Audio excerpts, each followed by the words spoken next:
For nearly 30 years, the FIFA World Cup operated under a fixed logic: 32 teams competing across 64 matches.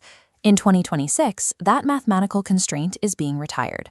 The 2026 tournament expands the field to 48 teams, playing 104 total matches across 3 host nations: Mexico, the United States, and Canada. Managing that volume of soccer in a 39-day window creates a massive physical choke point. The scale makes it impossible to funnel the kickoff of a continent-wide tournament into a single stadium. To maintain the schedule, organizers had to decentralize the launch, effectively splitting the traditional opening event into 3 distinct regional starts.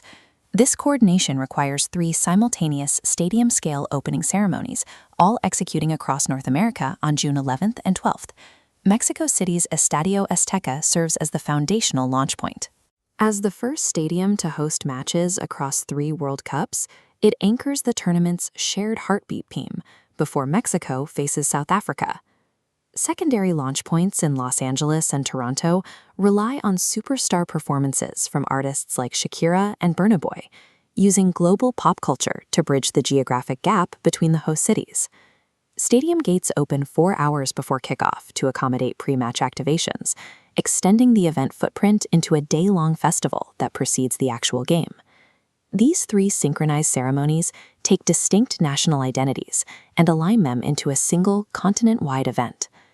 Beyond the stadiums, the broadcast challenge is equally massive. Producing 104 matches means condensing the volume of an entire NFL season into just 39 days. To ensure visual consistency, FIFA and host broadcast services manage a world feed system. This provides a centralized stream of camera angles and stadium audio that is shared across every rights holder globally. The 2026 production plan increases physical access, integrating pre-match locker room cameras and aerial drones to track team buses as they move through host cities.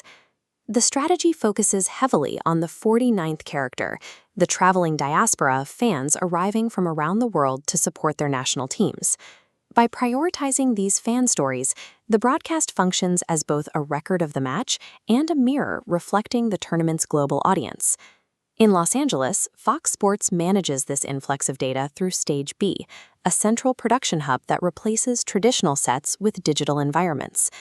The studio utilizes an augmented reality volume, the same screen projection technology used in high-budget sci-fi filmmaking, to create a live, immersive space.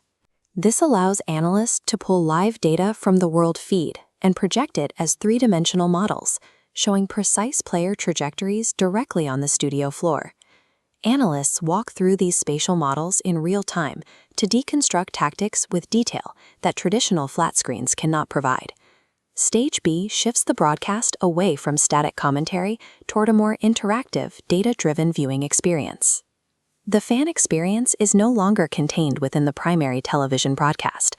The way audiences consume the tournament has fractured across multiple devices. This chart shows the rapid adoption of second-screen viewing.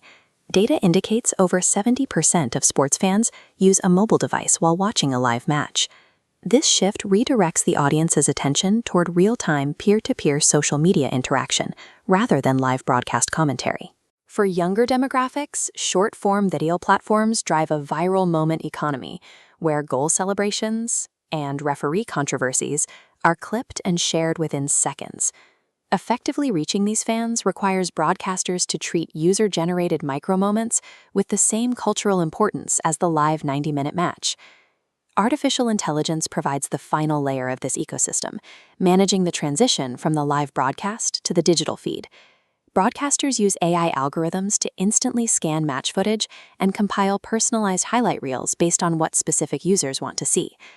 These hyper-targeted video packages are pushed to social platforms within minutes of the final whistle, ensuring the tournament remains visible in the scroll. The journey for the 2026 fan begins in a physical stadium, passes through an AR-enhanced production, and ends in an AI-curated social feed.